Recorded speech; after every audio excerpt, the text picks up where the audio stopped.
白衣女子话音未落，那铺天盖地的黑雾已席卷至100丈开外，雾气中传来令人毛骨悚然的骨骼摩擦声。风仙面色骤变，身体剧烈震颤，是噬魂魔军的先锋部队。只见黑雾中缓缓走出数百具身披残破铠甲的骷髅，空洞的眼窝里跳动着幽绿鬼火，手中古刀泛着森冷寒光。更可怕的是，每具骷髅身上都缠绕着数十条细如发丝的黑线，这些黑线另一端延伸至雾海深处，仿佛被某种恐怖存在操控着。牛虻拖着断臂踉跄站起，吐出一口血沫。他娘的，老子还能杀！仅存的犀牛城战士自发聚拢，将受伤的陈平护在中央。白毅强撑着站起身，从地上捡起一柄染血的长剑，剑尖却在微微颤抖。胡麻子咬牙掏出一张泛黄的符纸，这是他最后的保命符咒。诸位，今日怕是要交代在这了。紫袍老者突然将雷印抛向空中，雷印迎风暴涨至丈许大小，无数电蛇在表面游走。老夫消耗100年修为，引动9霄神雷，能拖多久是多久。就在这千钧一发之际，陈平突然剧烈抽搐起来，斩龙剑发出刺耳的嗡鸣声。白衣女子急忙按住他，别动，你受伤太重了。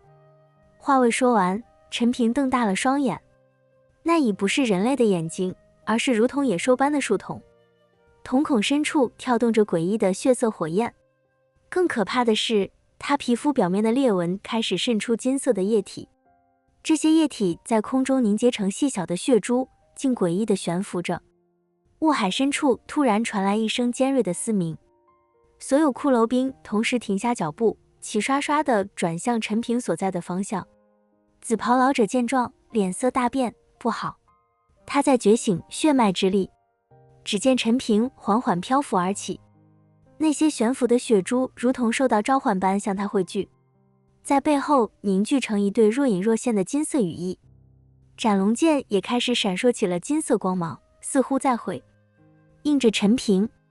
雾海突然剧烈翻腾，一个庞然大物的轮廓隐约可见，那是一只足有山岳大小的古龙，空洞的眼窝中燃烧着紫色魂火，每一节脊椎骨上都钉着密密麻麻的黑色长钉。古龙张开巨口，发出的却不是龙吟，而是成千上万冤魂的哭嚎声。紫袍老者的雷印在这声波冲击下出现裂痕，嘴角溢出一丝鲜血。是噬魂龙主，魔龙殿竟然派出了这等存在。完全变异的陈平突然发出一声龙吟，背后金色血液把他给包裹，整个人化作一条金龙。这还是陈平第一次血脉觉醒，每一次都是发动神龙之力，在他背后会有一道金龙虚影。可现在是陈平自己彻彻底底的变成了一条金龙，陈平直接化作一道金光直冲古龙，两者相撞的瞬间，爆发出的冲击波将方圆100丈内的骷髅兵尽数震碎。金光与黑雾在空中疯狂纠缠，每一次碰撞都让空间产生细微的扭曲，地面上的众人被狂暴的气浪掀翻。白衣女子勉强用断枪插入地面才没被吹飞，她惊恐地发现交战的中心区域已经开始出现空间裂缝，细小的黑色闪电在裂缝边缘跳跃。紫袍老者有些震惊道，金龙的血脉之力太可怕了，难怪大小姐要救他。白衣女子满脸不可思议，她竟然是金龙血脉。大小姐，你难道不知道吗？紫袍老者一愣，我不知道呀。白衣女子摇了摇头。紫袍老者苦笑一声，这金龙血脉确实强大，只是这种血脉每次觉醒都需要吞噬大量生机，若控制不住。话未说完，空中的战斗突然出现变故，古龙一爪撕开陈平半边身体，却见那些飞溅的鲜血并未落下，反而化作无数血针反向刺入古龙体内。更可怕的是，被血针击中的骨节竟然开始融化，紫色魂火被染成污浊的血色。那是魂龙主见状，掌心猛然朝着地下一拍，地面突然剧烈震动，众人脚下的土地诡异的软化，变成粘稠的血浆状物质。数十条血链从地底窜出，将幸存的犀牛城战兵拖入地下。惨叫声戛然而止后，血浆中冒出咕嘟咕嘟的气泡。白衣惊恐地看着自己的双腿正在慢慢下沉，这是什么邪术？紫袍老者急忙掐诀，雷印残存的能量形成护罩，将众人托起。不是邪术，是魔魂殿的血域降临。空中的古龙发出痛苦的哀嚎，他身上被污染的部分正在快速蔓延。雾海深处突然伸出数百条粗大的黑色触手，这些触手上布满吸盘状的嘴巴，疯狂地撕咬着陈平化身的血光，每一次撕咬都带起大鹏血雨，但这些血液落在触手上，立即腐蚀出阵阵青烟。整个战场仿佛变成了噩梦般的画卷，天空被血雾和黑雾分割成两半，地面则是翻腾的血海。白衣女子脸色凝重，一滴精血滴入那长枪之中，枪身上那些看似装饰的花纹正在发光。她福至心灵地将全部力量注入枪身，枪尖顿时迸发出一道纯净的白光。这道光所到之处，血海退避，黑雾消散。紫袍老者大惊：大小姐，这破魔圣光可是你保命用的，你怎可乱用？白衣女子却并未回答，整支长枪突然脱手飞出，化作一道白虹灌入战团中心。天地间突然安静了一瞬，紧接着比太阳还耀眼的白光爆发开来，所有人都暂时失去了视觉。等光芒散去，空中只剩下一个直径近100丈的虚无黑洞，正在缓慢愈合。古龙和陈平都消失无踪，唯有那柄长枪插在地面上，枪身布满了裂纹。白衣女子踉跄着走到枪前，伸手触碰的瞬间，枪体化作齑粉飘散，一滴晶莹的液体从飘散的粉末中落下，在她手心凝成一个小小的透明结晶，结晶中似乎封印着一缕跳动的血丝。随着那道耀眼白光的消散，整个战场陷入了诡异的寂静。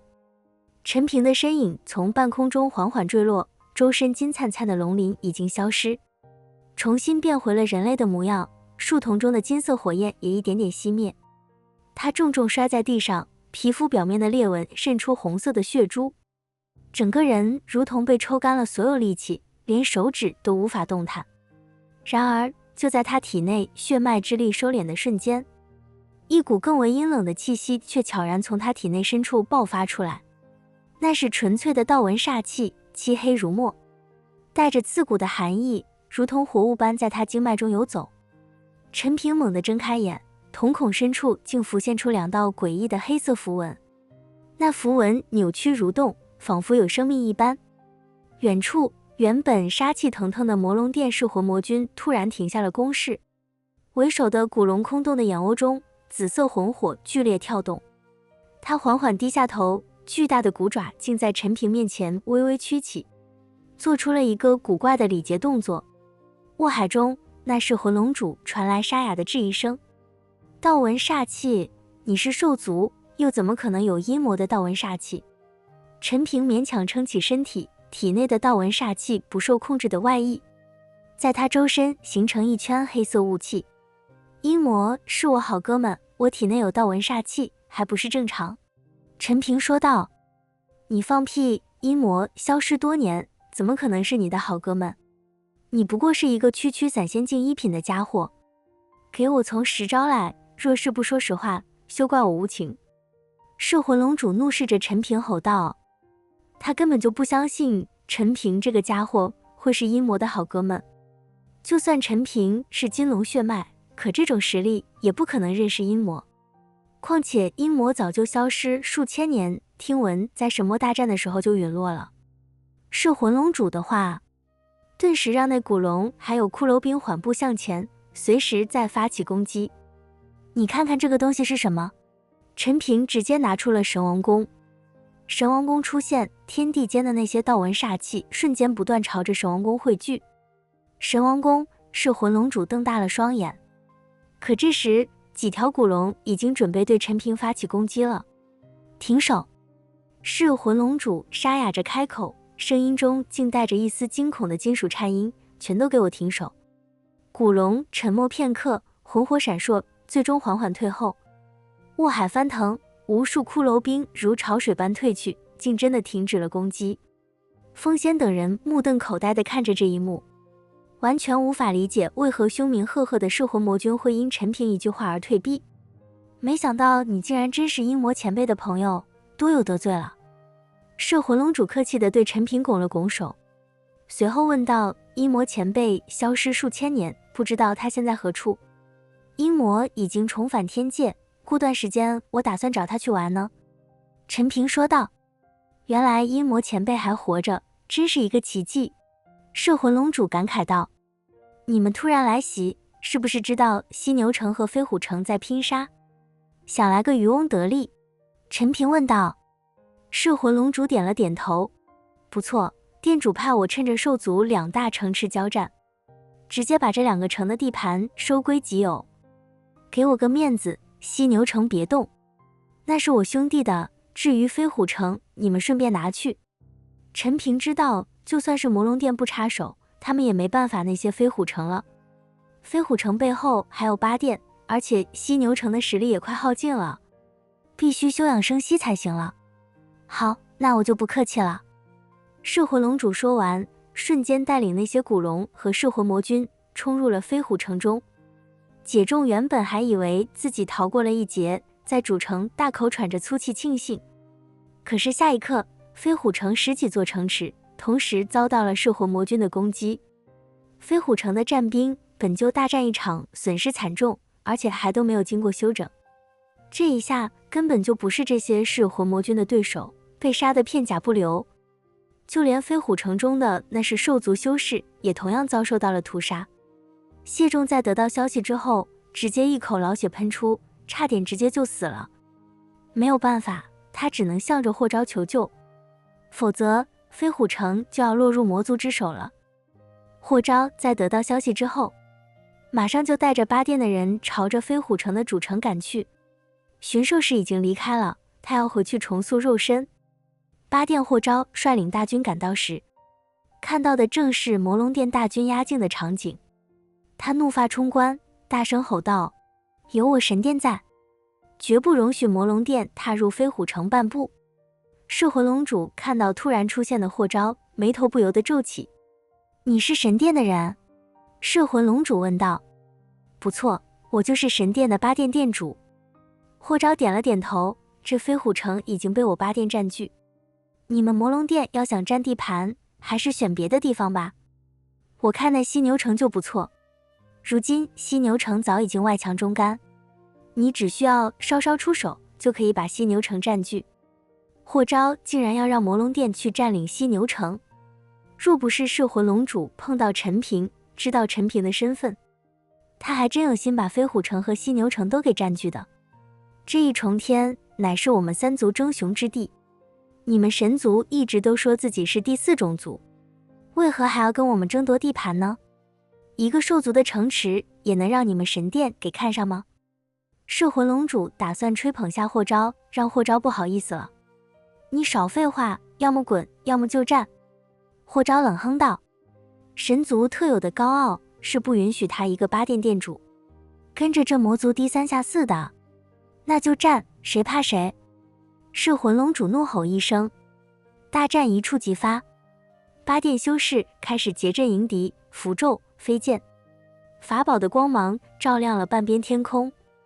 魔龙殿的古龙发出震天咆哮，雾海中冲出无数骷髅兵，双方在飞虎城上空展开了惨烈的厮杀。魔龙殿跟着神殿的人干起来了。风仙望着飞虎城主城的方向，一副看热闹的神情说道。正好狗咬狗，一嘴毛胡麻子笑道。可是牛虻却忧心忡忡，眼神中透着慌乱。怎么了？陈平看向牛虻问道。大哥，我怕这魔龙殿不是神殿的对手，若是魔龙殿败退，飞虎城还是被神殿占据，那我这犀牛城也就危险了。相信用不了多长时间，这8殿休养生息，肯定会带着飞虎城报复的，到时候我根本无力抵挡。牛虻担心地说道。虽然飞虎城实力大损，可犀牛城也好不到哪里去。过些时日，霍昭肯定会带人报仇的，到时候犀牛城危矣。你说的不错，不能让神殿的人获胜。陈平点了点头。现在我们早就精疲力尽，哪里还有能力帮那魔龙殿？白衣女子说道。他们跟着飞虎城和八殿的人打完之后，没有任何的休整，又跟着魔龙殿打。现在所有人都已经到了极限。我有办法了。陈平突然眼前一亮，牛虻，去把那霍世子给押来，能不能让霍昭退走，就看他这个儿子在他心里的分量了。牛虻一听，赶忙把霍世子给押来了。就这样，陈平他们押着霍世子，直接到了飞虎城的主城。此时八殿跟着噬魂龙主他们打得难解难分，但是噬魂龙主越打心越惊，因为他知道这八殿主霍昭只是神殿中的一个小角色，整个八殿在神殿中都不算什么，而这神殿在整个神族中也并非是最大的势力。如此一来，真要是为了一个城池惹急了神殿的人，那他们魔龙殿怕是就危险了。噬魂龙主此刻竟然开始有了退意。住手！陈平大喝一声。陈平的声音在霍昭耳边响起。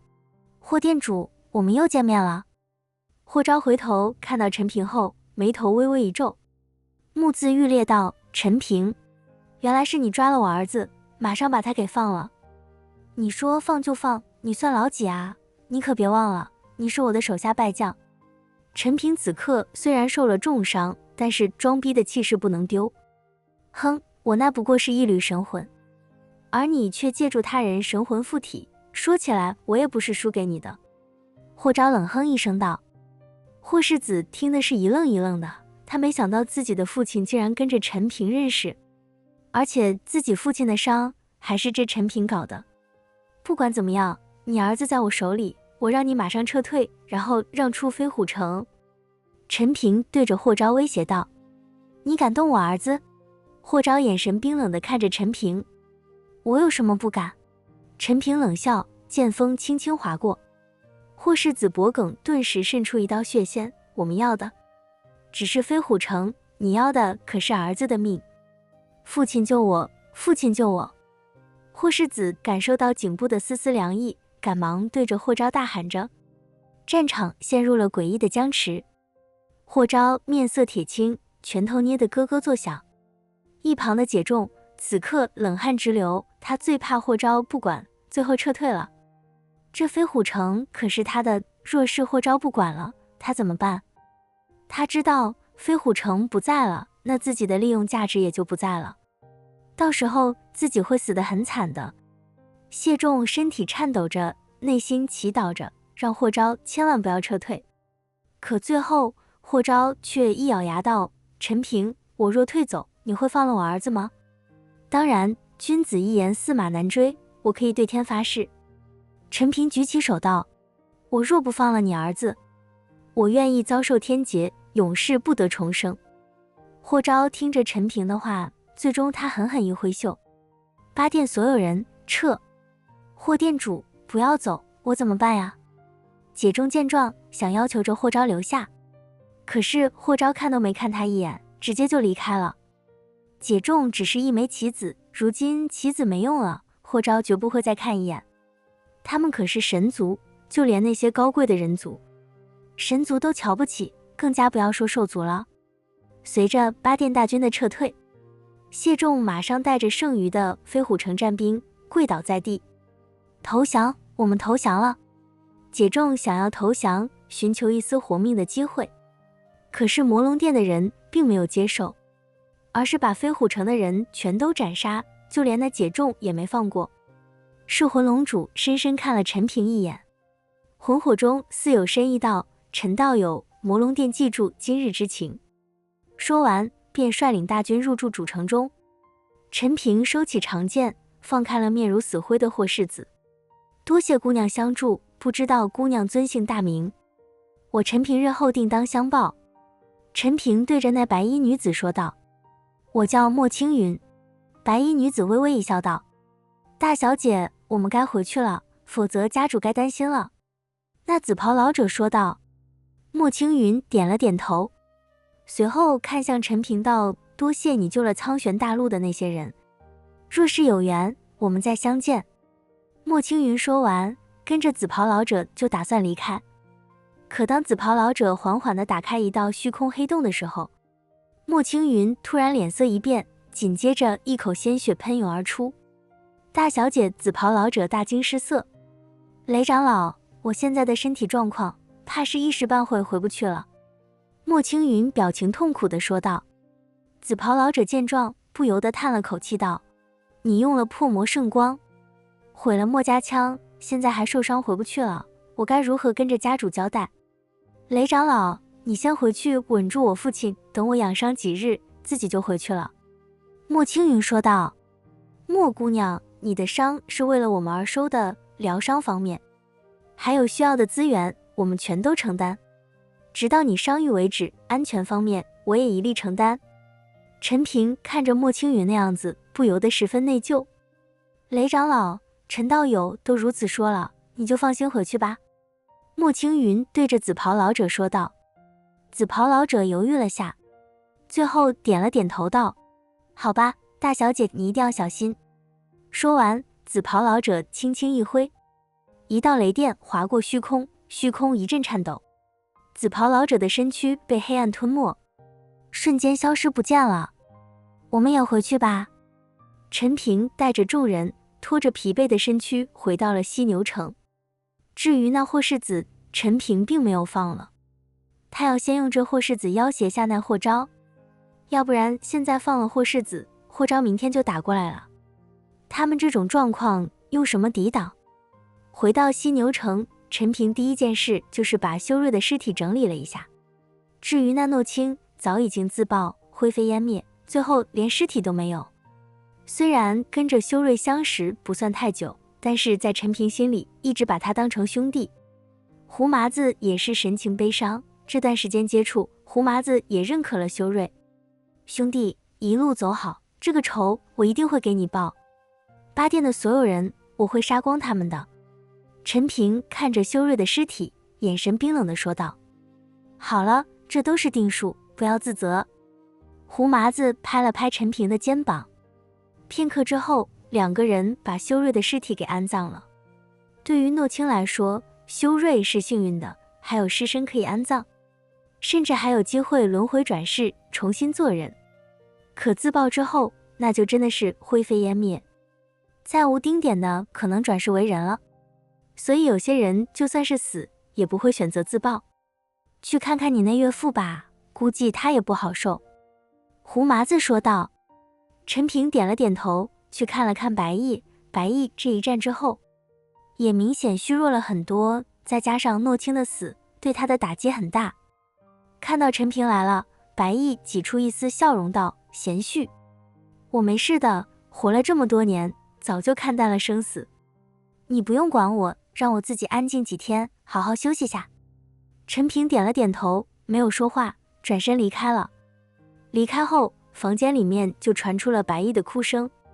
诺清虽然是属下，但忠心耿耿，又是为了救白毅自爆的，白毅心里难受。陈平离开了，随后找到了莫青云。莫青云的状态很不好，脸色有些苍白，不过看到陈平，还是挤出一丝笑容。莫姑娘，我带你去个地方，对你疗伤恢复有好处。陈平对着莫青云说道。去哪？莫青云不解。去了就知道了。陈平说完，上前拉起莫青云，随后直接进入了镇魔塔之中。当莫青云来到镇魔塔的时候，顿时就惊呆了，因为这镇魔塔内还有着数不清的仙石，塔内的仙气要比外面浓郁了千百倍。